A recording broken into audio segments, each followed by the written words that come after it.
तो आदाब, नमस्कार, गुड इवनिंग, सत श्री अकाल। एक बार फिर आप तमाम लोगों का स्वागत है क्राइम तक की कहानी के इस एपिसोड में और उम्मीद है पूरी फैमिली अच्छी होगी। पहलवान सुशील कुमार पर अपडेट फिलहाल यही है कि अभी तक पुलिस पकड़ नहीं पाई है और सुशील कुमार को शायद कोर्ट में सरेंडर करने का मौका नहीं मिला है। तो दोनों तरफ से लुका छुपी का खेल जारी है। 1 लाख का इनाम है सुशील कुमार पर, जो भी खबर दे कि कहाँ है। एक तस्वीर मिली है एक टोल नाके की मेरठ के पास, जो शायद 6 या 7 मई की है। 5 मई से सुशील कुमार गायब, तो वो कहीं गुजर रहे और वो फोटो कैप्चर हुआ है, लेकिन अभी तक कोई खबर नहीं है। हालांकि दिल्ली, यूपी, उत्तराखंड, हरियाणा, इन जगहों पर होने की कई बार खबर आई, पुलिस की टीम भी गई, लेकिन शायद वो लेट पहुंची। सुशील कुमार वहां से भाग चुका। तो एक नेशनल हीरो, एक ऐसा हीरो जिसकी वजह से पता नहीं कितने सारे नौजवानों ने कुश्ती को चुना, अखाड़े की तरफ गए, और आज उसे एक भगोड़े की तरह देखा जा रहा है। एक भगोड़ा करार दिया दिल्ली पुलिस ने। बड़ा अफसोस होता है, लेकिन सच्चाई यही है कि इस वक्त सुशील कुमार पर एक कत्ल का इल्ज़ाम है और सुशील कुमार लगातार पुलिस को चकमा देता हुआ भाग रहा है। तो जैसे ही इसमें जो भी अपडेट होगा मैं आपको ज़रूर बताता रहूँगा, लेकिन अभी तक का अपडेट ये है कि 5 मई से लेके आज 20 मई 15 दिन हो गए और सुशील कुमार का कोई सुराग नहीं मिला है और दिल्ली पुलिस की कई टीमें लगातार लगी हुई है। तो ये अपडेट सुशील कुमार पर। अब आते हैं आज की स्टोरी पर। काफ़ी लंबे अरसे से, काफ़ी लंबे वक्त से इस स्टोरी के बारे में लोग कह रहे थे, पर मौका नहीं मिला, क्योंकि इसमें बहुत सारी चीज़ें जानने की ज़रूरत थी। लेकिन फिर मुझे याद आया, इस अघोरी की कहानी से कहीं ना कहीं मैं जुड़ा हुआ रहा 2 बार, और कुछ चीज़ें मैंने अपने आंखों से देखी। हालांकि उस वक्त जब ये चीज़ें दिखाई जा रही थी, न्यूज़ चैनल पे बहुत उंगलियां उठ रही थी कि न्यूज़ चैनल का काम क्या और वो क्या दिखा रहा है। वक्त अलग अलग दौर में न्यूज़ चैनल पे कई बार उंगलियां उठती हैं और उसको लेके हंसी मजाक भी होती है, मजाक भी बनता है। तो दौर चेंज होता है और न्यूज़ चैनल में हर दौर में कुछ ना कुछ ऐसी चीज़ें होती रही हैं। तो मुझे याद है एक वक्त था, ये 2003, 4, 5 की बात होगी, जब अघोरियों पे एक सीरीज आई थी। अब इसको बहुत सारे लोगों ने बहुत सारी अलग अलग बातें कही, लेकिन लोगों ने इसे देखा भी। उसकी वजह ये है, आपको पता है न्यूज़ चैनल में टीआरपी की लड़ाई होती है। हर हफ्ते तब टीआरपी आया करती थी। पहले मंडे आया करती थी शुरू में, बहुत पहले, देन फ्राइडे, उसके बाद थर्सडे। अभी जब से टीआरपी बंद हुआ है, वो लास्ट थर्सडे को, हर थर्सडे हर हफ्ते एक पिटारा खुलता था और पता चलता था कि कौन सा चैनल नंबर 1 है, कौन 2 है, 3 है, और ये लड़ाई चलती रहती थी। तो टीआरपी में अव्वल या पहले नंबर पर रहने के लिए अलग अलग चैनल ने बहुत सारी चीज़ें की। उसी में एक दौर ऐसा आया था जब एक काल कपाल महाकाल, आपको याद होगा, जी न्यूज़ पे दिखाया गया था और इसकी काफ़ी चर्चा हुई। लोगों ने बहुत देखा, मैंने भी देखा, क्योंकि वो टीवी पे शायद पहली बार ऐसी चीज़ थी जो एक रहस्यमयी दुनिया के कुछ कैरेक्टर को लाया गया और दिखाया गया कि वैसे क्या करते हैं। और अघोरियों के बारे में ये है कि उनकी पूरी दुनिया रहस्यमयी है। तो खैर वो चला। उसके बाद कई और चैनल ने भी इस पर कुछ अलग अलग चीज़ें की। मैं एक शूट पे देहरादून गया हुआ था, इस बात को हो गए 14-15 साल, और उस वक्त एक जुर्म जो वीकली शो आता था क्राइम का, मैं उसी शूट के लिए गया हुआ था। वापस जब आ रहा था तो मेरे एक कोलीग थे, तो फ़ोन आया, उससे पता था कि मैं देहरादून में हूँ। तो मैंने पूछा तुम कहाँ हो, तो पता चला वो भी उत्तराखंड में, हरिद्वार के आसपास। तो उसने बताया कि वो अघोरी पे एक शो बना रहा और उसके शूट के लिए आया। इत्तेफाक से जब मैं लौट रहा था तो रास्ते में वो जगह पड़ती थी और हम लोग दोपहर के बाद निकले, शाम हो गई। तो मुझे लगा पहले कि ये शाम के बाद हम लोग शायद साथ ही दिल्ली निकल लेंगे, लेकिन पता चला उसका शूट ही रात को है। क्योंकि अघोरियों को अगर आपको देखना है, देखना उनको मुश्किल है, तो आपको सिर्फ रात को ही दिखाई देंगे। आम लोग जब मुलाकात करते हैं, मिलते हैं, तो कहीं जगह फिक्स होती है कि अच्छा वहाँ आ जाना, यहाँ मिलेंगे, यहाँ इंटरव्यू करेंगे, यहाँ शूट होगा। अघोरियों से मिलना और अघोरियों को शूट करने के लिए एक ही जगह है, और वो है शमशान। अब शमशान में रात को जाने की हिम्मत कौन करे, लेकिन मजबूरी है, उसे शूट करना है। उसने एक अघोरी को बड़ी मुश्किल से तैयार किया था कि आखिर वो शिव साधना, ये सारी चीज़ें कैसे करते हैं, अघोरी किस तरीके से अपनी ज़िंदगी जीते हैं, शमशान में वो कैसे पूजा साधना करते हैं, ये सारी चीज़ें जानने के लिए आपको फिर शमशान जाना आपकी मजबूरी है। अगर आप कमज़ोर दिल के हैं तो फिर मत जाइए, लेकिन आपको शूट भी करना है, आपको शो भी बनाना है, तो फिर आपको जो कलेजा मजबूत करना पड़ेगा, आपको दिल पे पत्थर रख के जाना पड़ेगा। तो खैर वो तैयार हुआ, उसने बड़ी मुश्किल से लाइनअप किया था और वो जा रहा था। तब तक मैं पहुँचने वाला था उसी रास्ते पे। तो उसने कहा काम करते हैं, रात का शूट है, आप भी जाकर दिल्ली में क्या करोगे, वैसे ही पहुँचोगे 1-2 बजे तक, तो शूट कर लेते हैं, उसके बाद एक ही साथ निकल लेंगे। मेरे अंदर एक क्यूरियोसिटी थी जिसने मुझे रोक दिया, और वो ये था कि मैं देखना चाहता था कि अघोरी होते कैसे हैं। पास से कभी करीब से देखा नहीं था, क्योंकि जो तस्वीरें देखी, जो वीडियो देखे, तो बड़ा डर लगता था, डरावना। एक तो पूरा उनका वेशभूषा, हुलिया। अब कोई इंसान अगर सर पे गले में नरमुंड यानी इंसान का सर, खोपड़ी वो पहना हो, तो अब दूसरा इंसान तो डरेगा ही। फिर ये भी पता चला था इंसान की खोपड़ी का प्याला बनाकर उसमें वो सारी चीज़ें पीते हैं। एक तरह से वो गिलास का, कटोरी का इस्तेमाल वो खोपड़ी के तौर पे करते हैं। और भी बहुत सारी चीज़ें सुनी थी, तो मन में एक जिज्ञासा थी, करीब से एक बार देखूं, जितना हिम्मत हो पाएगा उतनी देर देख लेंगे। तो इसके बाद खैर मैं पहुंचा, रात को जो तय वक्त था वहां पहुंचे। एक गंगा नदी का किनारा था और अघोरी वहां पे मौजूद, और वो सारी चीज़ें वहां पे थी, और इत्तेफाक से एक लाश का भी इंतज़ाम था। ये आगे आपको बताऊंगा अघोरियों का और लाश का क्या संबंध होता है। उसके बाद जो भी शूट करना था वो करते गए। मैं करीब 1 से 1.5 घंटा वहाँ था, लेकिन बड़ा अजीब माहौल लगा।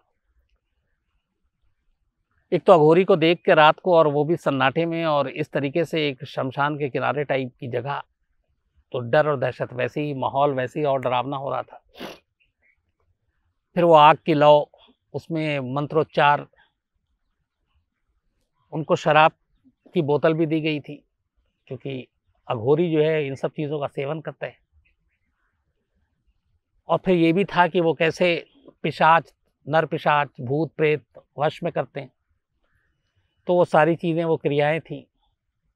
और उसके बाद फिर बातचीत थी, किस तरह से कैसे वो भूत को अपने वश में करते हैं, सिर्फ बुराई के लिए नहीं, अच्छाई के लिए। तो ये सारी चीज़ें थी, वो करीब से देखा। और देखने के बाद तो अगले कई दिनों तक मैं सोचता ही रहा था। दूसरा मौका मिला मुझे। एक दिल्ली पुलिस ने एक अघोरी को गिरफ्तार किया था, और इल्ज़ाम ये था कि एक परिवार ने कंप्लेंट लिखाया था कि वो उसके परिवार पे काला जादू कर दिया, और उस काला जादू की वजह से उसका परिवार तबाह हो गया है। और पुलिस ने फिर तफ्तीश की और एक तांत्रिक को पकड़ा। उसका कहना था कि वो अघोरी है, लेकिन बाद में पता चला कि वो नकली था, फर्जी था। अघोरी के नाम पे वो गोरख धंधा कर रहा था। तो उस वक्त मैं जब वो पकड़ा गया था, तो मुझे याद है वेस्ट दिल्ली का मामला था ये। तो मैं गया था और मुझे लगा था कि ये अघोरी है, इससे ज़रा बातचीत भी करूंगा, लेकिन थोड़ी देर के बाद ही जो आईओ थे उन्होंने बताया कि फर्जी है, अघोरी के नाम पे सारा खेल कर रहा है और लोगों के डर और उसको एक तरह से फ़ायदा उठाता है। तो ये 2 वाक़ये हुए थे। काल कपाल महाकाल आप में से बहुत सारे लोगों ने देखा होगा टीवी पे। अब ये सवाल है कि अघोरी है क्या? अघोरी की दुनिया क्या है? इनका इतिहास क्या है? ये दिखाई क्यों नहीं देते हम लोगों के बीच में कभी? क्या ये लाशों को खाते हैं, लाशों के साथ सोते हैं? ये भी कई लोग कहते हैं कि लाशों का खून पीते हैं। ये भी है कि लाशों के साथ संभोग करते हैं। तो ये सारी चीज़ें कितनी सच है और इनकी दुनिया क्या है? ये क्यों ऐसे इस तरीके से रहते हैं? और इनका ये भी है कि जो चिताओं की राख होती है, वही इनका एक तरह से वस्त्र और कपड़ा होता है। वही अपने पूरे बदन पे ये लपेटते हैं उस अस्थियों को। तो ये सारी चीज़ें जाननी शुरू की। अघोरी मतलब ये बना है आ प्लस घोर, अघोर। घोर मतलब जो डरावना ना हो और जिससे आप डरे नहीं, हालांकि इसका मतलब ये है, लेकिन यहाँ उल्टा है। अघोरियों को लोग देख के डरते हैं। अघोरी सिर्फ आपको 2 जगह दिखाई देंगे। एक, अगर आपको पता है कि किस शमशान में उनकी उस वक्त जो अपना वो साधना करते हैं वहाँ पे है, तो आप चुपचाप से वहाँ जाके उसको देख सकते हैं। और दूसरा, कुंभ के मेले में बाकायदा अघोरियों की एक पूरी जमात निकलती है और वो वहाँ पे दिन के उजाले में पहली बार आपको दिखाई देंगे, वरना फिर अघोरी कभी दिखते नहीं है, ना मिलते हैं, ना हमारी दुनिया के में इधर उधर आते हैं। जो अलग अलग साधु संतों और इन सब की बिरादरी है उससे ये बिल्कुल अलग है। ये दुनिया का अपने आप को हिस्सा ही नहीं मानते हैं और इसीलिए इनसे मिलना, इनके करीब जाना सबसे मुश्किल काम होता है।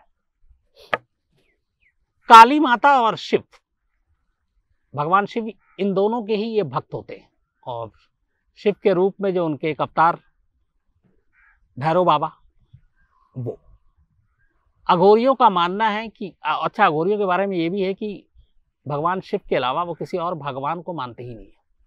उनका मानना है कि पुनर्जन्म और बाकी जो मोक्ष का सारा रास्ता है वो सिर्फ शिव के जरिए है और इसीलिए शिव की आराधना करते हैं और शिव की पूजा करते हैं और शिव ही इनके लिए सब कुछ है।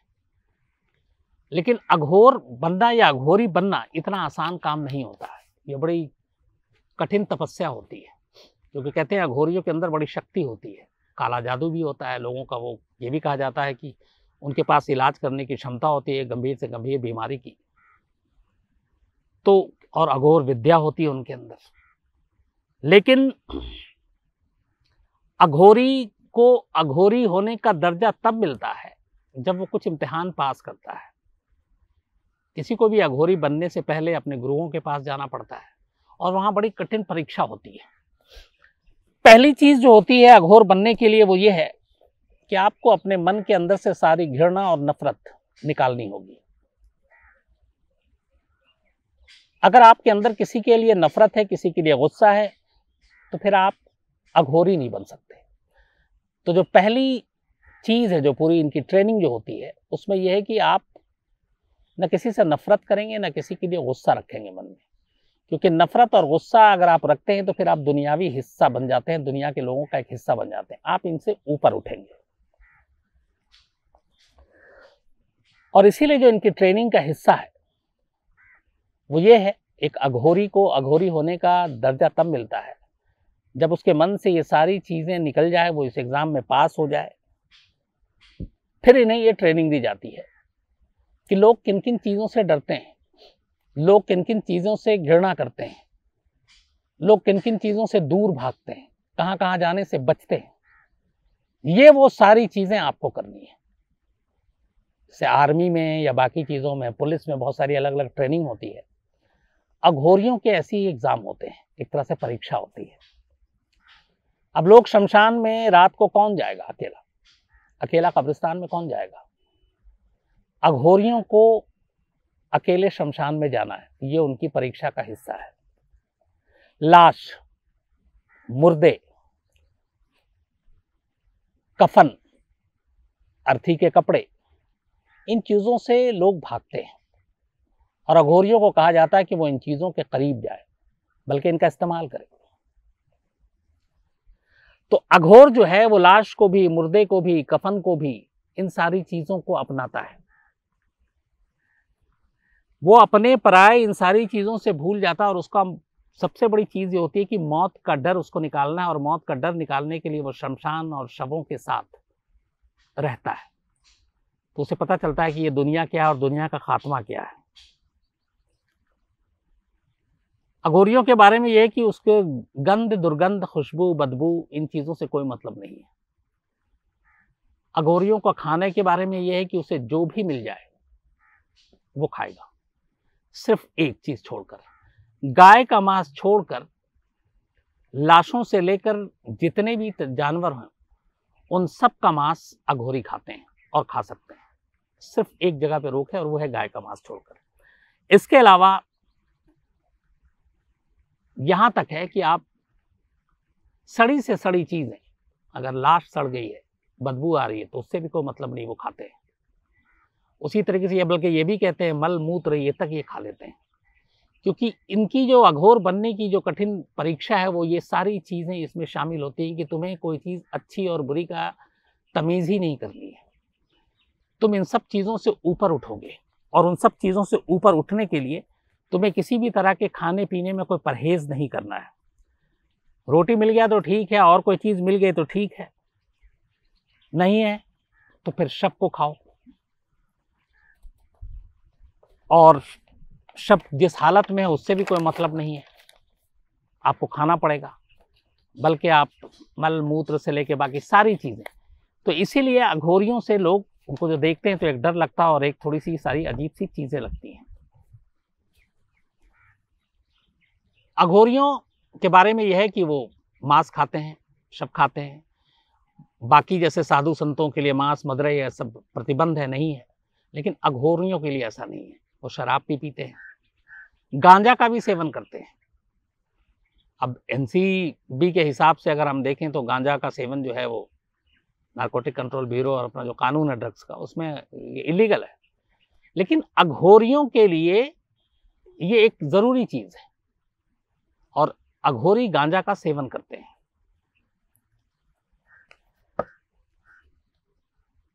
कई बार ऐसा भी होता है जब अघोरी लाशों के साथ सोते हैं, लाशों के साथ सेक्स करते हैं, और ये सारी चीज़ें उनकी इस पूरी जो अघोर की दुनिया है उसका एक हिस्सा है।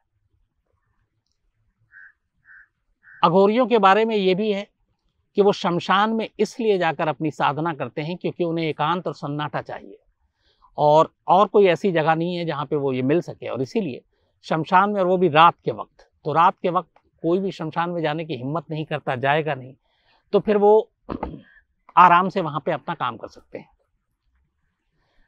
आमतौर पर अघोरी शमशान में 3 तरह की साधना या 3 तरह की पूजा करते हैं। एक तो शमशान साधना, एक शव साधना और एक शिव साधना। शिव के बारे में मैंने बताया कि उनके लिए शिव की ही वो पूजा करते हैं और उनको यही उम्मीद रहती है कि ये जो एक और भी चीज़ है उनका, कि जो पुनर्जन्म का पूरा चक्र होता है, पुनर्जन्म की पूरी चीज़ें होती है, तो कहते हैं कि इन चीज़ों से भगवान शिव उनको मोक्ष दिलाएंगे, और इसीलिए वो शिव को ही अपना भगवान मानते हैं और शिव की ही आराधना करते हैं।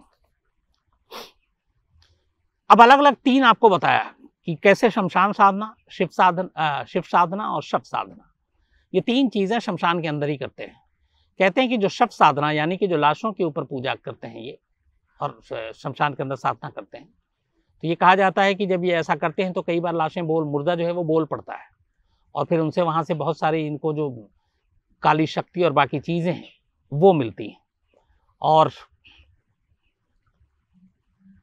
इसका अघोर समाज में बहुत एक तरह से महत्व है शव साधना का। शिव साधना जो ये करते हैं उसमें कहते हैं कि ये शव के ऊपर पैर रखकर साधना करते हैं, मतलब शव के ऊपर खड़े हो जाते हैं, लाश के ऊपर, और उसके बाद फिर ये पूरी साधना करते हैं। और जो शमशान साधना है उसमें कई बार ये दूसरे लोगों को भी शामिल करते हैं शमशान साधना में जब वहाँ पूजा होती है, और बाकायदा कई लोग करवाते भी हैं इसको, जिसमें बाकायदा मुर्दा होता है, उसके बाद वो अपनी साधना करते हैं। कई बार अगर मुर्दा नहीं होता है तो मुर्दे की जगह शवपीठ जो होती है उसी के आसपास वो लोग उसकी पूरा पूजा की जो रस्में हैं वो कर देते हैं। कई लोग अघोरियों को जो है वो भूत प्रेत और ये सारी चीज़ों से बचाने के लिए भी उनके पास जाते हैं और उसका इलाज मांगते हैं। अघोरियों का कहना है कि दुनियावी मोह माया में न फंसो, तो उनका कहना है कि जब भी वो ऐसे लोगों के जो काला जादू होता है उसके ज़रिए करते हैं, लेकिन काला जादू वो खुद कहते हैं कि किसी के बुराई के लिए अगर कोई अघोरी करे तो इसका मतलब है वो अघोरी नहीं है सच्चा, वो फर्जी है। तो उनका कहना है कि हम लोग जब करते हैं ऐसा तो सिर्फ भलाई के लिए करते हैं। अघोरियों के बारे में ये भी है कि बहुत ज़िद्दी होते हैं, अगर ये किसी से कुछ मांगे और न दे तो वो तब तक मांगते रहेंगे, और आमतौर पर लोग उनकी मांग को पूरी कर देते हैं। अघोरियों के बारे में ये भी है कि जल्दी किसी को आशीर्वाद नहीं देते, और जिससे आशीर्वाद देते हैं कहते हैं उससे उसका बड़ा भला होता है, लेकिन बड़े कम जो है वो आशीर्वाद देते हैं। अब ये तो रही अघोरियों की जिंदगी के बारे में। कहते हैं कि 1000 साल से ज़्यादा पुराना इतिहास रहा अघोरियों का, और इसकी शुरुआत हुई थी बनारस से। बनारस में अघोरियों का वास था, और बाकायदा वो पहला शहर था जहाँ पे ये शहर के बीच में, जो आपने देखा होगा वहाँ पे सारे गंगा किनारे लोग आते हैं अंतिम संस्कार के लिए, तो वहाँ पे ये लोग अपना डेरा डाले रहते थे और वहाँ खुलेआम शवों के मांस खाते थे। बाद में ये सारी चीज़ें धीरे धीरे सिमटती गई और हालांकि इनका ये है कि या तो ये फिर शमशान में होंगे या फिर हिमालय में होंगे, ठंडे पानी में नहाते हैं, इंसानों के मांस खाते हैं, इंसानों के शवों के। लेकिन धीरे धीरे कई बार ऐसा भी हुआ, जब हाल फिलहाल के कुछ सालों में, खासतौर पर जब ये टीवी पे अघोर की दुनिया के बारे में सारी चीज़ें आई, तो ये हुआ कि इनके पास शव कहाँ से आते हैं और वो कैसे उसकी पूजा करते हैं, कैसे मांस खाते हैं, क्योंकि एक सभ्य समाज में इन सब चीज़ों की इजाज़त तो होती नहीं है। तो उसमें पता चला कि कई बार ऐसा होता है कि जो गंगा नदी में शवों को प्रवाहित कर दिया जाता है, बहा दिया जाता है, तो बहुत सारे अघोरियों को ये पता होता है, उनके लोग होते हैं कहाँ कहाँ पे किस नदी में शव बह रहे हैं, तो वो उनको उठा लेते हैं, उनको निकाल लेते हैं, उसके कुछ हिस्से ले लेते हैं। खासतौर पर शवों के कंकाल और शवों का नरमुंड यानी कि खोपड़ी, ये इनके लिए सबसे बेशकीमती होता है, तो वो उसको अपने पास रखते हैं। तो उस पर ये उंगली उठी थी कि कहाँ से, लेकिन फिर बाद में बताया गया कि ये जो सारी लाशें हैं जो बह के जाती हैं, उसमें से ज़्यादातर शवों का ये लोग इस्तेमाल करते हैं।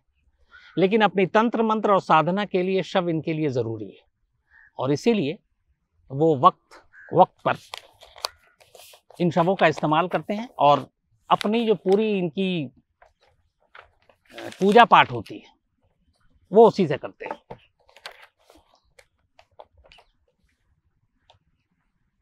आम लोगों से दूरी बनाकर रहने की भी इनकी एक वजह है। इनका ये मानना है कि जब हमने ये तय कर लिया है कि खुशबू बदबू क्या है, खाने पीने से कोई मोह माया नहीं है, वस्त्र कपड़ों से कुछ नहीं है, क्योंकि ये अपनी भस्म आरती और वही सारी चीज़ें पूरे शरीर पे ये लगा लेते हैं, तो फिर जब ये सारी चीज़ें हैं तो फिर इंसानों के बीच जाकर क्या करेंगे।